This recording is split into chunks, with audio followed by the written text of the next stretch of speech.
feel safe and comfortable and welcome. Mm-hmm. And it eerily invited me in, and I followed the directions of this presence that I was feeling for a good while, until I dismissed it and called it foolish and insulted it.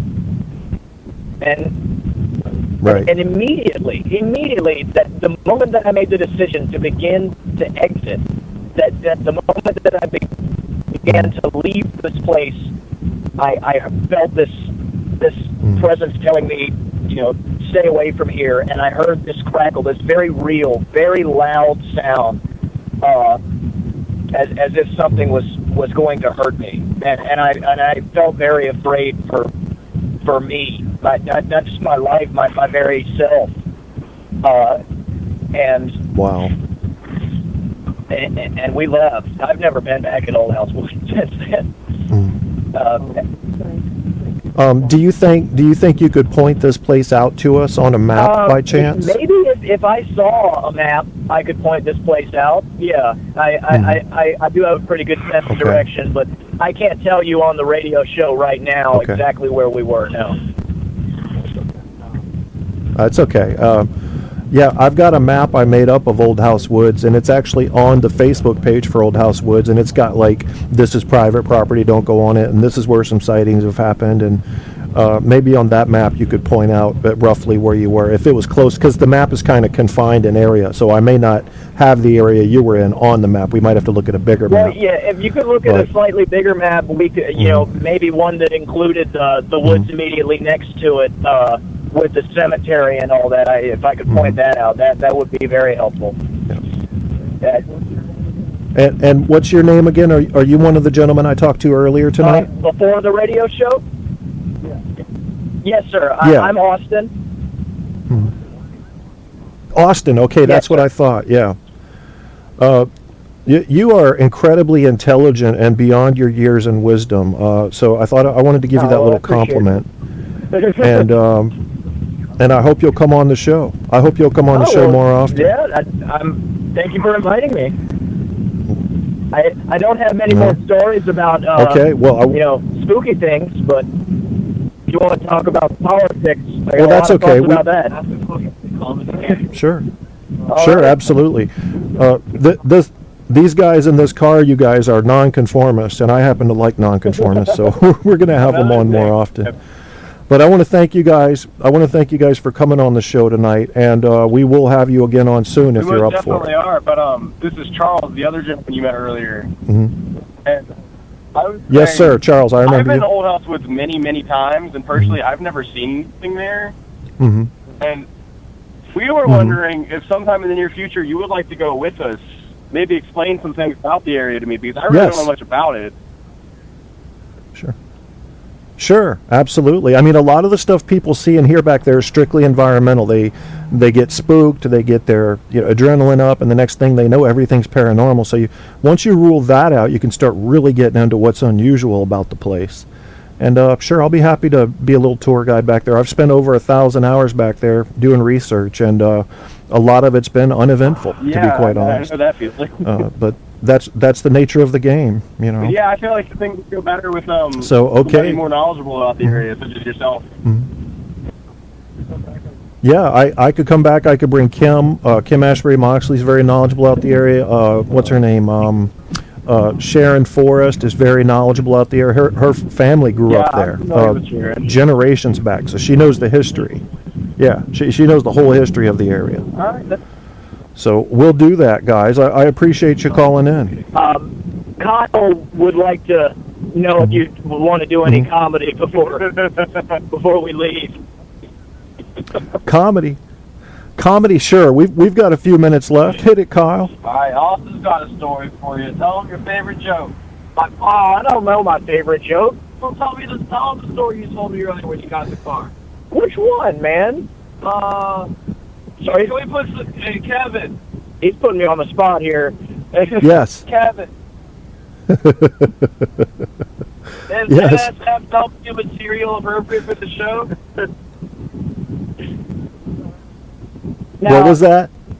You're breaking I up. don't know. Is NSFW material appropriate for this show? Yeah, you can say anything on this show. Freedom of speech.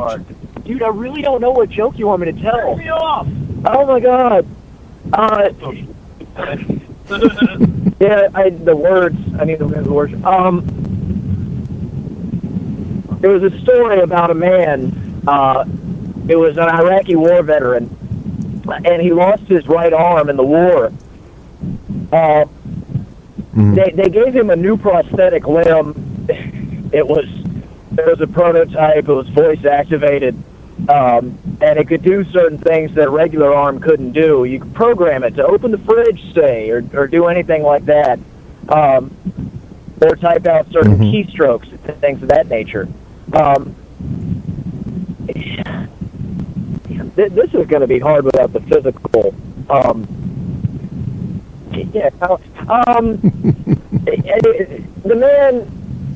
The man using the restroom a few weeks after he got home, after he'd been given this prosthetic limb, and he was standing in front of the toilet, waiting on himself, and his wife called him for dinner, and he'd been keeping his wife waiting all day. He really hadn't been that great to her. He'd been very irritable, and he said, oh shit, I really got to get downstairs, or she's going to be mad, because I can't get away with anything else today. So he said, all right, arm, jerk me twice. And it shook him twice. And he had never had to do that before. He said, wow, that felt really awesome. He said, okay, jerk me 2 more times. And jerked it 2 more times. He said, all right, you know what, go ahead, jerk me off. Ah! And you know what happened.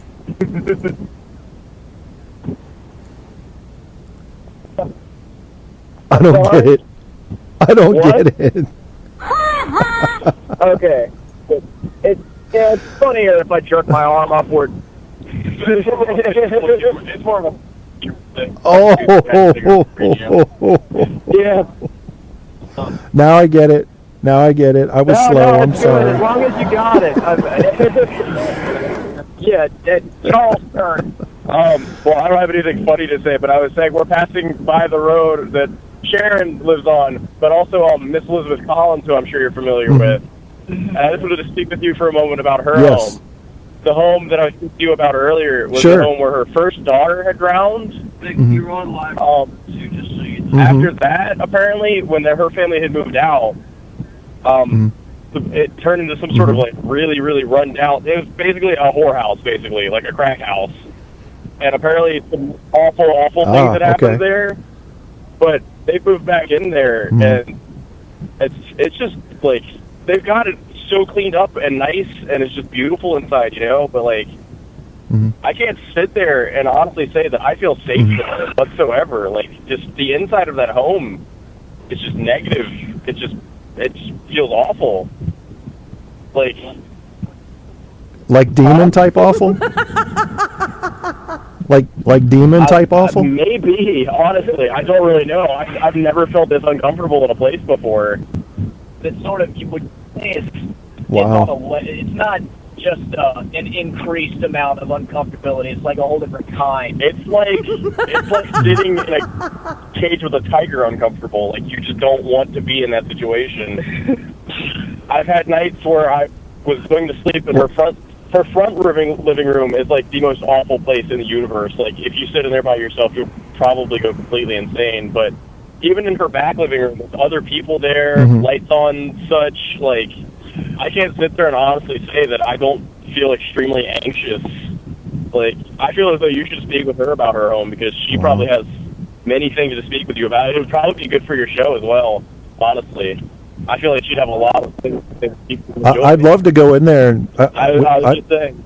Yeah, I'd like to do like an overnight hunt there, maybe. Yeah, that honestly, she'd probably be very, very open to that. She loves people that are extremely knowledgeable, I'm sure, such as yourself, like, investigate this kind of thing for her.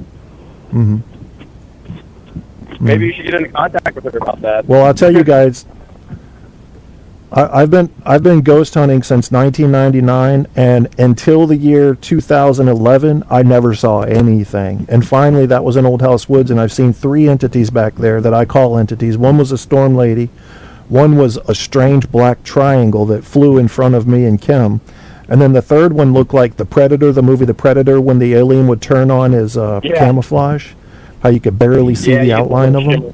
That was what the third one looked like. That's disturbing. Yeah. So I've seen 3 different entities back there, and I couldn't tell you what they were. Incredibly strange. You know? Yeah. So, okay, we're getting ready to get out of here. I want to thank you guys again for calling in. I welcome you to call in at any time on the show. Maybe we'll do a live broadcast just get into from back communication there. with Kyle. He's the guy, you know? All right, Kevin. Okay.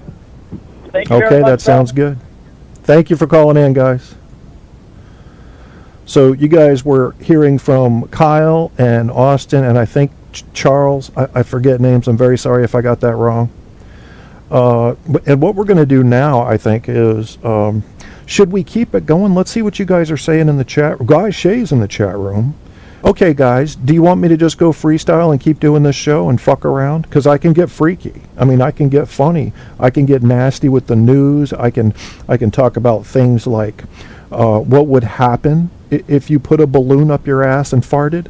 We could get into the science of that. Or would you like to find another show where we can go chat, just text chat on there and make fun of the host on that show? I'll let you guys put that vote in the chat room. Andrew says, yes, please, let's keep it going. Okay, my Australian brother is in the chat room, Guy Shay, my fellow veteran, who gets attacked a lot on Spreaker. And you know what I found out, Guy Shay? People that attack others, it's typically the others that have an interesting show. That's been the theme I've noticed. So if you're getting attacked, I think you should take that as props. I mean, that's somebody is so annoyed by your show, they're coming after you. And it's probably because your show's doing good. That's just a gut feeling I get. Bastard FC, a.k.a. RD, my favorite Dutchman, in the chat room right now. Barco's in there. Barco will cause trouble where none exist. This you can bank on. And what I'll do is I'll play a couple of goofy-ass songs and come back and we'll do another fucking hour. Or however long I have. This thing cuts me off at 3 hours, I think. So we'll do it, and we'll talk about people. We'll talk about people. We'll talk about news. We'll talk about gay ISIS members. We can do all of that. There's no rules, man. This show lets it all go. Speaking of ghosts, you know, I like to try to keep things sort of loosely tied together as a theme. So we were just talking about ghost. Well, I've got an artist here named Ghost K. Stop.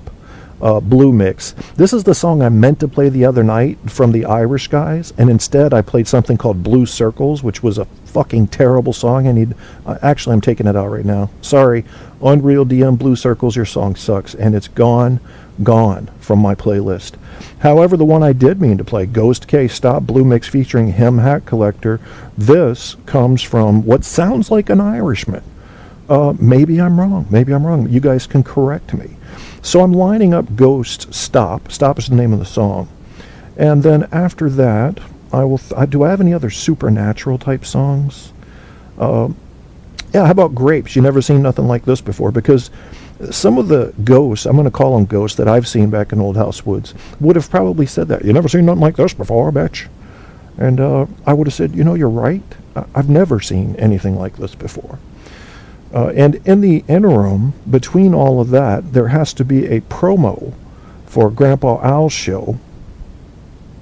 And that will also play. But before Grandpa Al's promo has to be my own promo, because I like to promo my own show. Yeah, why wouldn't I? Even though you're listening to it, if you tuned in late or you just happen to click this part of the podcast, you're going to be, who's this guy? Who's this motherfucker? Maybe I don't want to listen to him. Maybe I do. Tell me something. Do something. Make me laugh. Monkey boy, go ahead and make me laugh. Okay. So I'll play my own little thing there. And then there will be 2 songs, and I'll be back, and we'll fuck around. And I'm going to open it up. I'm going to go places I have never gone on this show before, because you need something new. You need something new. And I will play off of what you guys are doing in the chat room. And Tap is now flowing from iHeartRadio. Get your Kierstead fix by Googling Truth on Tap with Kevin A. Kierstead. All the truth you can handle, running hot on iHeart, Facebook, Spreaker.